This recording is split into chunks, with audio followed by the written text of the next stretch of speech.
今日呢，我會繼續用我張 One Day Pass 去唔同嘅地方。首先帶大家參觀下斯德哥爾摩出名嘅地鐵站設計。第一個要介紹呢，就係 T-Centrum 嘅中央地鐵站。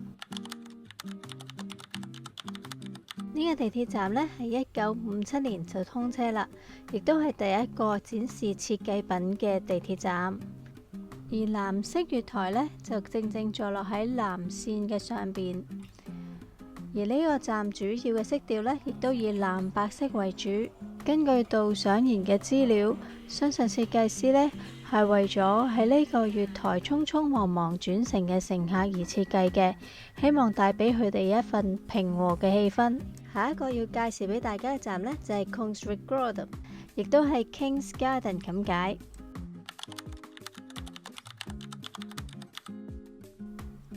呢個車站嘅名字呢，正正係取決於喺車站上方一個甚具歷史性嘅皇室花園。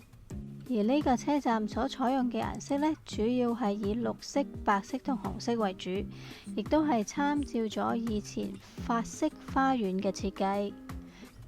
而車站周邊嘅雕像呢，其實亦都係參考返同一個花園喺復修嘅時候被發掘出嚟嘅藝術品。而家呢個站呢，喺2025年之後呢，將會繼續向南擴展，所以暫時呢，佢亦都係藍線嘅尾站。而最後一個我去嘅呢，就係位於紅線嘅 Stadium， 亦都係解 Stadium 咁解，即係運動場。而附近呢，亦都係有一個1912年興建好嘅奧林匹克運動會場喺度。而呢個站呢，亦都係斯德哥爾摩最早期嘅洞穴車站之一。興建嘅時候呢，係備受爭議，因為呢市民呢係擔心車站喺洞穴裏面同陰間好接近，所以設計師呢特別將天空嘅彩虹帶到喺車站入面，希望俾乘客有一個好明亮嘅感覺。之後呢，我去咗紅線嘅 Slottsund 站出閘。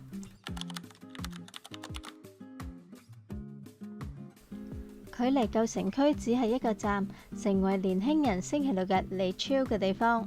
呢度有幾條街呢係充滿咗 cafe 啦、gallery、二手店或者小飾品店俾大家周圍行下。而家你見到遠處尖頂嘅部分呢，就係叫做 Maria Hisam， 即係瑪利亞電梯大樓。而當時興建呢座大廈嘅時候呢，係特登揾人設計一部電梯，可以將人運到呢個地方。雖然呢座電梯呢係私人擁有，但係喺1887年開始呢，佢係開放俾公眾使用。而呢座電梯呢，可以將乘客直接由海旁運送到而家呢個位置，大約92英尺高嘅街道。當時呢係利用蒸汽發動嘅。好可惜呢座電梯呢喺20世紀30年代已經停止運作啦。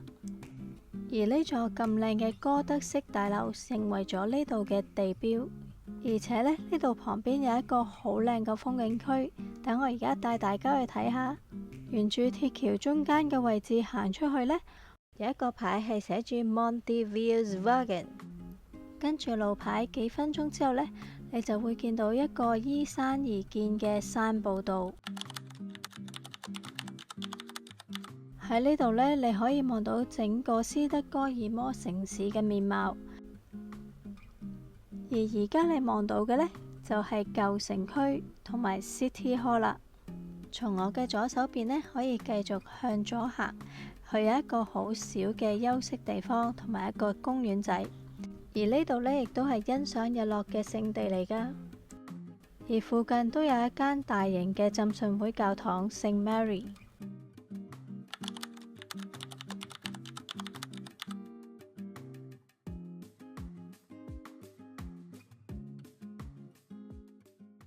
喺地鐵站附近呢，亦都有另一個觀光電梯叫 Katarina Elevator， 亦都係可以上去睇風景㗎。之後呢，我有時間就返返去舊城區，介紹你呢一間精品店啊。佢其中有啲手作品呢，係同一啲視障人士合作㗎。北歐嘅花茶呢都好出名，呢一間呢就標榜用純天然嘅材料，而佢嘅朱古力呢都唔錯㗎。總括我今日嘅行程呢，帶大家睇咗3個唔同嘅地鐵站，之後呢仲去睇咗一個觀景台同埋一個古老電梯嘅遺址，最後返返去舊城區。而家我就要利用埋我最後 one day pass 嘅時間，搭巴士去郵輪碼頭啦。咁而家準備過去啦。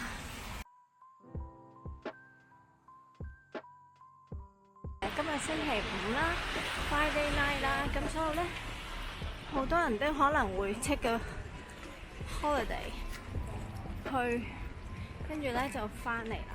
呢隻船啦，我一早呢就喺網上邊訂咗飛啦，所以用 QR code 呢就可以攞到船飛同埋房飛。由呢一度呢，我就會搭船去芬蘭嘅赫爾辛基。好啦，上船啦。船程呢係10幾個小時㗎，我4點半呢就會開船啦。但係我到達嘅時間呢係會聽朝上晝10點。check in 咗入房先，冇特別訂一啲海景房啦，因為呢主要都係想體驗呢隻船。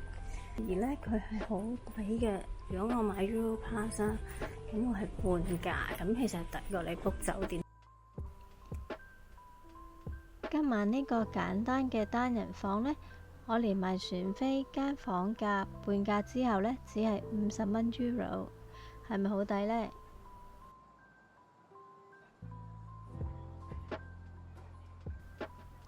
簡單睇完 Information Centre 同埋一個好細嘅精品店呢，我就準備去食我嘅自助晚餐啦。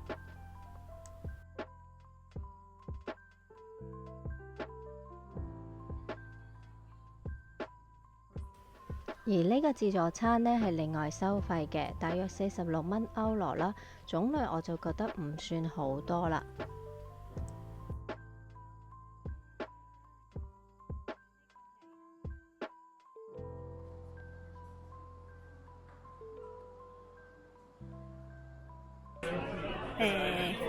佢兩邊嘅嘢係一樣嘅，咁呢個就要試啦，南盤啦。